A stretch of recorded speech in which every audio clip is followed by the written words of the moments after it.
Class 11 आज हम chapter 5 की शुरुआत कर रहे हैं। चैप्टर जो 5 है क्लास 11 कॉम्प्लेक्स नंबर। तो कॉम्प्लेक्स नंबर एक नया चैप्टर आया है क्योंकि आपने 10th क्लास में कॉम्प्लेक्स नंबर रीड नहीं कर रखा, पढ़ नहीं रखा है बच्चों। तो देखिए कॉम्प्लेक्स नंबर जो है वो चैप्टर बड़ा इजी चैप्टर है, नया चैप्टर भी है, बहुत इंटरेस्ट भी आएगा आपको।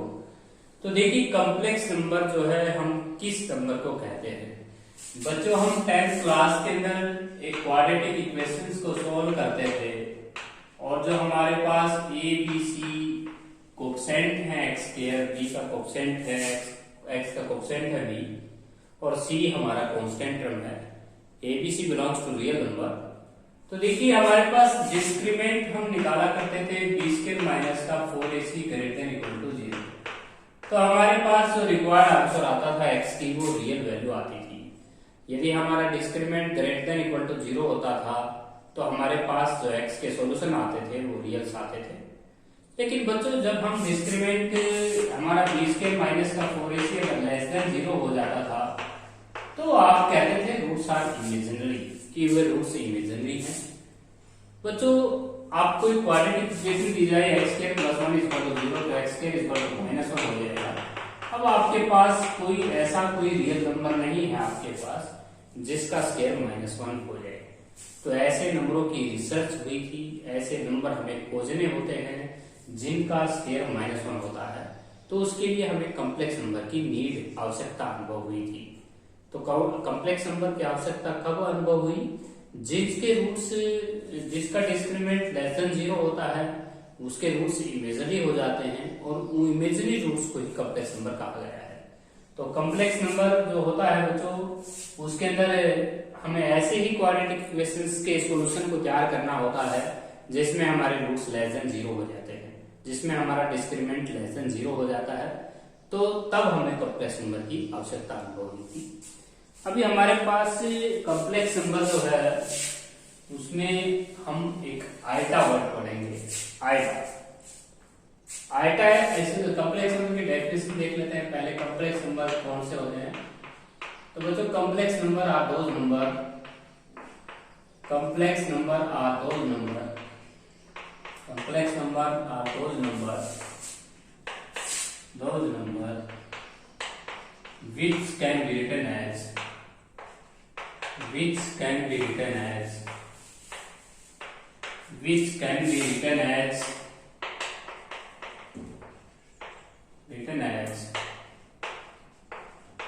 a plus iota b।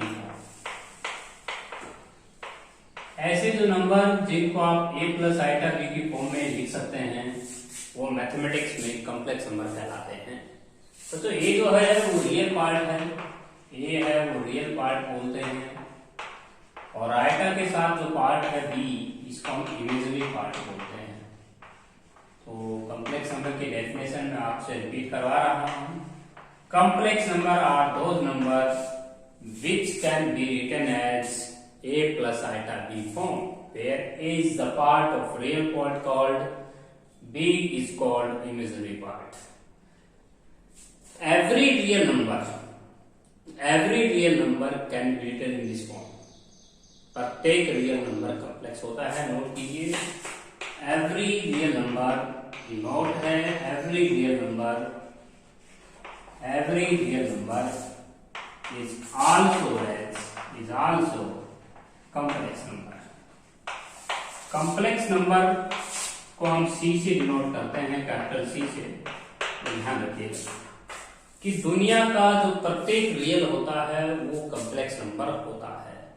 यदि आप 0 भी एक्सप्रेस करते हैं, 0 प्लस 0 आएगा तो 0 को भी हम मैथमेटिक्स में कॉम्प्लेक्स नंबर बोलते हैं। आप कोई भी नंबर रियल बोलेंगे मैं उसका इमेजिनरी पार्ट 0 शो कर दूंगा। अब आगे चल के एक बात आती है कि कॉम्प्लेक्स नंबर प्योरली रियल कब होते हैं, प्योरली कॉम्प्लेक्स कब होते हैं। प्योरली रियल तब होते हैं जब हमारे कॉम्प्लेक्स नंबर में आयटा वाला पार्ट 0 हो, इमेजिनरी पार्ट 0 हो। फॉर एग्जांपल इसके बाद हमारा टॉपिक आता है बच्चों कॉम्प्लेक्स नंबर की डेफिनेशन हमने कह दी है। अब एक रियल नंबर को हमने कॉम्प्लेक्स बताया है। Every real number can be written in this form. हर एक रियल नंबर हमारा रिटन हो सकता है। उसके बाद आते हैं purely real complex number. Purely real complex number कौन से होते हैं मैथमेटिक्स में? प्योरली रियल कॉम्प्लेक्स नंबर होते हैं बच्चों जिन कॉम्प्लेक्स नंबर में इमेजिनरी पार्ट 0 हो जाता है। फॉर एग्जांपल 5 + 0 आएगा तो ये हमारे कॉम्प्लेक्स नंबर है। कॉम्प्लेक्स नंबर को हम z से डिनोट कर लेते हैं। तो हमने इस कॉम्प्लेक्स नंबर लिखा है, z से डिनोट किया है। 5 + 0 आएगा, इसमें रियल पार्ट 5 है, इमेजिनरी पार्ट 0 है, दैट इज रियल पार्ट। इसको हम रियल पार्ट बोलेंगे और ये हमारा इमेजिनरी पार्ट। जिन कॉम्प्लेक्स नंबर में इमेजिनरी पार्ट आपका 0 हो जाएगा वो कॉम्प्लेक्स नंबर प्योरली रियल होंगे। इसको हम प्योरली रियल कॉम्प्लेक्स नंबर बोल सकते हैं। इसके बाद आते हैं बच्चों purely imaginary complex number. Purely आपके पास complex imaginary complex number, purely imaginary complex number.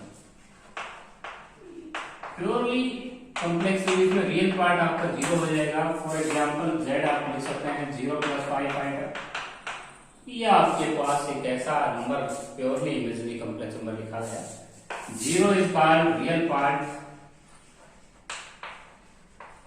और उसके बाद बच्चों इमेजिनरी पार्ट है आपका 5। तो हमने इस कॉम्प्लेक्स नंबर में 5 को इमेजिनरी कहा है और 0 को रियल पार्ट कहा है। जिसमें रियल पार्ट 0 होगा वो प्योरली इमेजिनरी कॉम्प्लेक्स नंबर होगा। इसके बाद आते हैं कॉम्प्लेक्स नंबर में सबसे इंपॉर्टेंट जो चीज आती है वो बच्चों एक ग्रीक वर्ड है आयटा। उसकी वैल्यू आपको याद करा देते हैं। आयटा में आयटा की जो वैल्यू होती है स्क्वायर रूट ऑफ -1 होती है। आयटा स्क्वायर की जो वैल्यू होती है वो -1 होती है। आयटा क्यूब की वैल्यू जो होती है वो माइनस आयटा होती है और आयटा की पावर 4 की वैल्यू 1 हो जाती है एंड सो ऑन।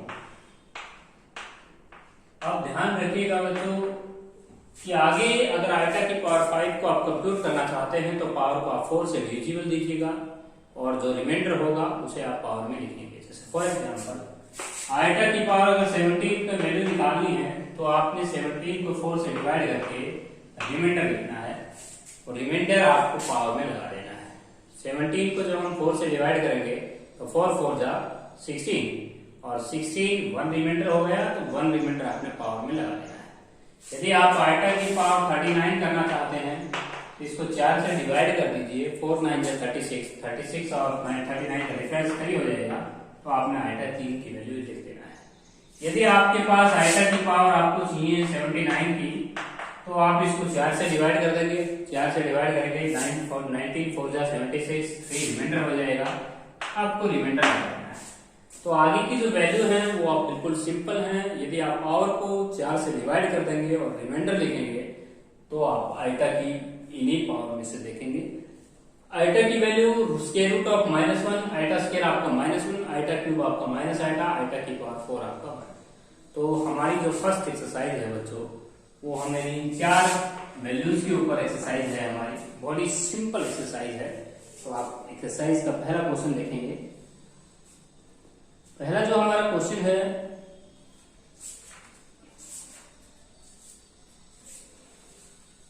हमारी एक्सरसाइज का जो फर्स्ट क्वेश्चन है उसमें हमें फाइंड आउट करना है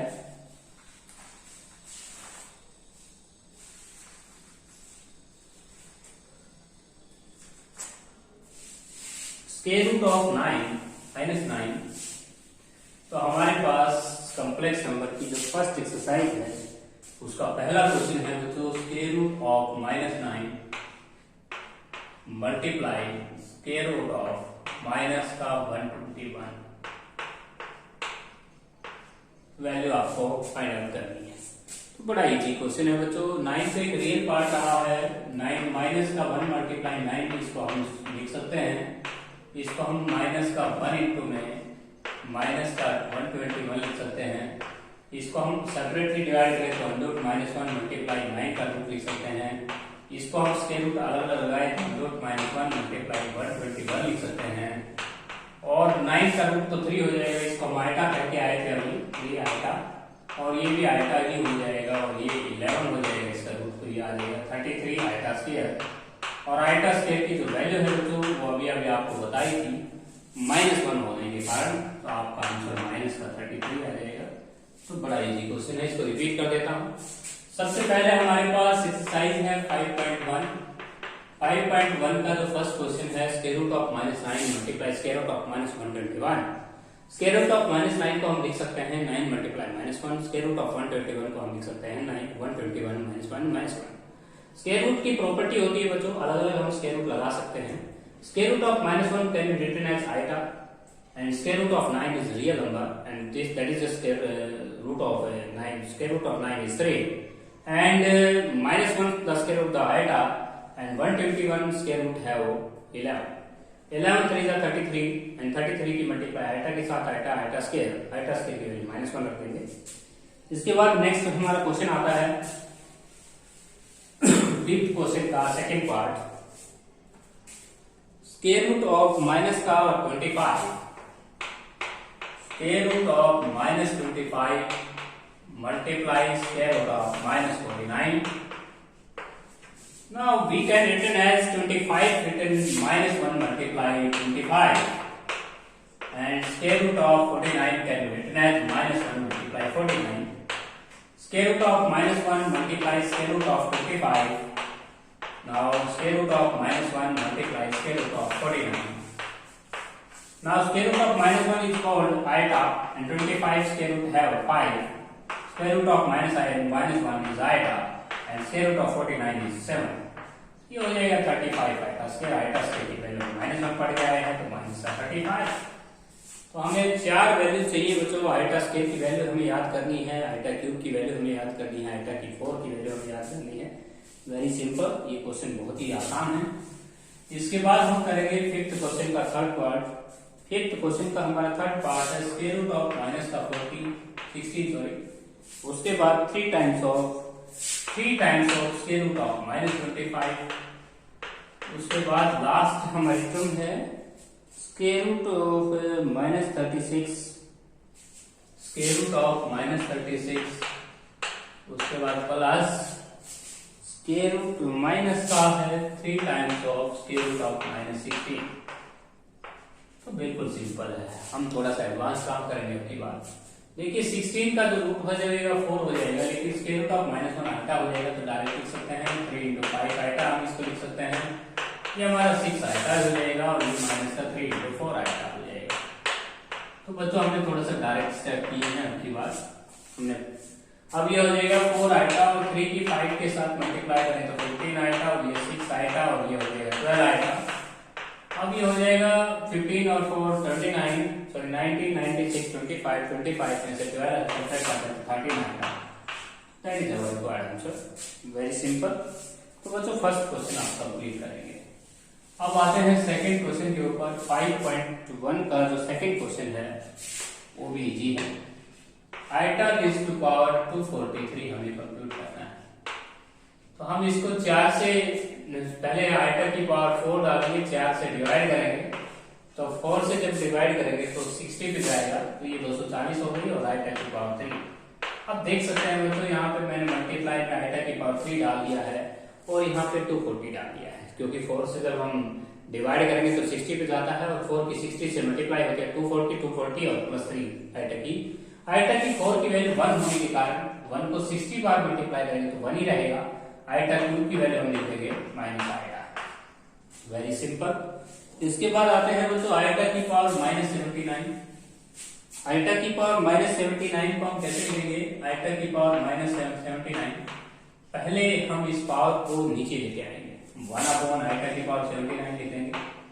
अब आयटा की पावर 79 को हम 4 से डिवाइड करेंगे तो हम रिमाइंडर छोड़ देंगे तो आयटा की पावर 3 हो जाएगा बस, क्योंकि बच्चों आयटा की जो 79 है उसमें 19 4 तो 76 हो जाएगा और उसकी वैल्यू 1 होने के कारण अब आयटा क्यूब की वैल्यू हम लिख देंगे माइनस आयटा। अब बच्चों ये एक सिंपल फॉर्म नहीं है, क्योंकि complex number a plus eta b की फॉर्म में आंसर आना चाहिए, इसलिए इसका रिलेशन कर देंगे। आयटा से ही मल्टीप्लाई आयटा से डिवाइड तो ये होगा आयटा अपॉन में माइनस आयटा स्क्वायर की वैल्यू अगर रखें तो आयटा अपॉन में -1 इसकी वैल्यू और +1 तो आपका आयटा आंसर आ जाएगा। तो ये था आपका क्वेश्चन नंबर 3। बच्चों एक रूल आपको मैं बता रहा हूं, यदि आयटा की रूल ये है बच्चों, यदि आयटा की 4 पावर आपकी कंटिन्यू है और उनका सम आपसे पूछ रखा है, जैसे फॉर एग्जांपल आयटा की पावर 4 प्लस आयटा की पावर 5 प्लस आयटा की पावर 6 और आयटा की पावर 7, तो बच्चों ये एक ट्रिक होता है, यदि आपको चारों पावर कंजेक्टिव मिलती हैं 4 5 6 7 तो आंसर गारंटेड 0 होगा। तो ये एक नियम होता है कॉम्प्लेक्स नंबर में। यदि आयटा की पावर 15 आता है, आयटा की पावर 16 होता है, आयटा की पावर 17 प्लस आयटा की पावर 18, अगर ये चारों पावर कंजेक्टिव हैं तो आंसर 0 आएगा। तो ये अगर आपका कोई भी क्वेश्चन इस टाइप का है तो आप उसका आंसर डायरेक्ट भी लिख सकते हैं कंपटीशन एग्जाम में। अब जैसे आपका जो क्वेश्चन नंबर लास्ट है वो iota raise to power 12 plus iota raise to power 13 iota raise to power 14 plus iota raise to power 15। अभी मैंने आपको एक नियम सिखाया था, यदि चारों पावर कंजेक्टिव हैं तो आंसर 0 आएगा। क्यों ऐसा कारण देखिए, आयटा की 12 को हम 4 से डिवाइड करेंगे तो रिमाइंडर 0 लिखेंगे, यहाँ पे आयटा की पावर 1 लिखेंगे, यहाँ पे आयटा की पावर 2 लिखेंगे और यहाँ आयटा की पावर 3 लिखेंगे। तो हमने इनको सभी पावर्स को 4 से डिविजिबल देके रिमाइंडर लिखे हैं पावर में। इसमें रिमाइंडर 0 होगा, इसमें रिमाइंडर 1, इसमें रिमाइंडर 2, इसमें शेषफल आएगा 3। किसी की पावर 0 1 होता है प्लस आयटा से की वैल्यू -1 होती है और आयटा की वैल्यू माइनस आयटा होती है। अब बच्चों आयटा से आयटा कैंसिल, 1 से 1 कैंसिल, आंसर कितना आया 0। जो पावर 4 से पूरी डिविजिबल होगी वैल्यू हमेशा 1 आएगी उसमें। आयटा की पावर मान लो 1000 की वैल्यू आपसे पूछी गई है, तो आयटा की पावर 1000 पूरी डिविजिबल है 4 से, वैल्यू 1 हो जाएगा। आयटा की जो भी पावर 4 से डिविजिबल होगी उसकी वैल्यू आप गारंटेड 1 लिख सकते हैं कॉम्प्लेक्स नंबर में। इसके बाद बच्चों लास्ट क्वेश्चन आते हैं 5.12 का। तो 4x आपको कॉम्प्लेक्स नंबर दिया गया है, 4x plus eta into 3x minus 1, ये लेफ्ट हैंड साइड में कॉम्प्लेक्स नंबर है और इक्वल टू 3 माइनस 6 आएगा। तो बच्चों दो कॉम्प्लेक्स नंबर के बीच में इक्वलिटी कब होल्ड करती है, ये रूल है Z1 is equal to Z2। Z1 अगर आपका x प्लस आयटा y है, x1 आयटा y1 और Z2 आपका x2 आयटा y2। दो कॉम्प्लेक्स नंबर के बीच में इक्वलिटी तब होल्ड करती है बच्चों, दो कॉम्प्लेक्स नंबर बराबर कब होंगे हमें सीख लेना है। Real part is equal to real part and imaginary part is equal to imaginary part. दो कॉम्प्लेक्स नंबर तब बराबर होंगे जब रियल पार्ट के इक्वल हो और इमेजिनरी पार्ट के इक्वल हो। तो हम यहाँ पे देख सकते हैं हमारा रियल पार्ट जो लेफ्ट हैंड साइड में है वो 4x है। 4x को हम 3 के इक्वल रखेंगे तो x की वैल्यू फाइंड आउट हो जाएगी 3/4। अगर हम दोनों तरफ सीधा इमेजिनरी पार्ट बोथ साइड, सीधा इमेजिनरी पार्ट बोथ साइड, यदि आप इमेजिनरी पार्ट सी करते हैं दोनों साइड, इमेजिनरी पार्ट अगर शो कर रहे हैं, इमेजिनरी पार्ट अगर देख रहे हैं बोथ साइड में, तो लेफ्ट हैंड साइड में जो इमेजिनरी पार्ट होगा वो बच्चों बोलोगे 3x माइनस 1, आयटा नहीं बोलोगे, आयटा के साथ वाला जो पार्ट होगा वो इमेजिनरी पार्ट होगा 3x माइनस 1, और राइट हैंड साइड में जो इमेजिनरी पार्ट होगा वो -6 हो जाएगा। यदि हम x की वैल्यू 3/4 यहाँ रखेंगे तो ये आ जाएगा 9/4 माइनस का y इज इक्वल टू -6, ये हो जाएगा माइनस का y is equal to -6 minus 9/4 और माइनस का y is equal to minus का 33/4, क्योंकि 4 6 24 में 9 ऐड करेंगे 33, तो ये आपका हो जाएगा y की वैल्यू आ जाएगी 34। यदि हम x की वैल्यू 3/4 रखते हैं, y की वैल्यू 33 और 4 रखते हैं 33/4, तो दोनों कॉम्प्लेक्स नंबर इक्वल प्रूव हो जाएंगे। तो बच्चों ये थी बड़ी सिंपल एक्सरसाइज जिसमें आपने लास्ट क्वेश्चन में जैसे किया है, एक क्वेश्चन और कर लेते हैं। चलिए हमारे पास सेकंड पार्ट ही करेंगे, दो कॉम्प्लेक्स नंबर हैं, हमें x और y की वैल्यू को फाइंड आउट करना है। वेरी सिंपल, मान लीजिए आपको 3y माइनस का 2 दिया गया है, ये आपका रियल पार्ट है और इमेजिनरी पार्ट है आपका आयटा इंटू 7 माइनस 2x और इज इक्वल टू दिया गया है 0। तो बच्चों हम 0 को एक्सप्रेस कर लेंगे, 0 + 0 आएगा, ऐसे लिख सकते हैं आप। अब रियल पार्ट हम शो करेंगे, रियल पार्ट कंपेयरिंग करेंगे, real part comparing both side. तो रियल पार्ट अगर आप कंपेयरिंग करते हैं दोनों तरफ तो आपको x या y की वैल्यू प्राप्त हो जाएगी। तो रियल पार्ट कौन है आपके लेफ्ट साइड में 3y माइनस 2 और रियल पार्ट इधर कौन है 0। 0 अगर आप रखेंगे तो यहाँ से y की वैल्यू आ जाएगी आपकी 2/3। यदि बच्चों आप इमेजिनरी पार्ट देखते हैं, imaginary parts both side, imaginary part अगर आप पार्ट कंपेयरिंग करते हैं दोनों तरफ तो लेफ्ट साइड में है 7 माइनस 2x और राइट हैंड साइड में 0। यहाँ से x की वैल्यू आ जाएगी आपकी 7/2। तो ये जो एक्सरसाइज है ये बिल्कुल सिंपल है। 5.1 आप सोल्व कीजिएगा, कोई प्रॉब्लम आती है तो पूछ लीजिएगा।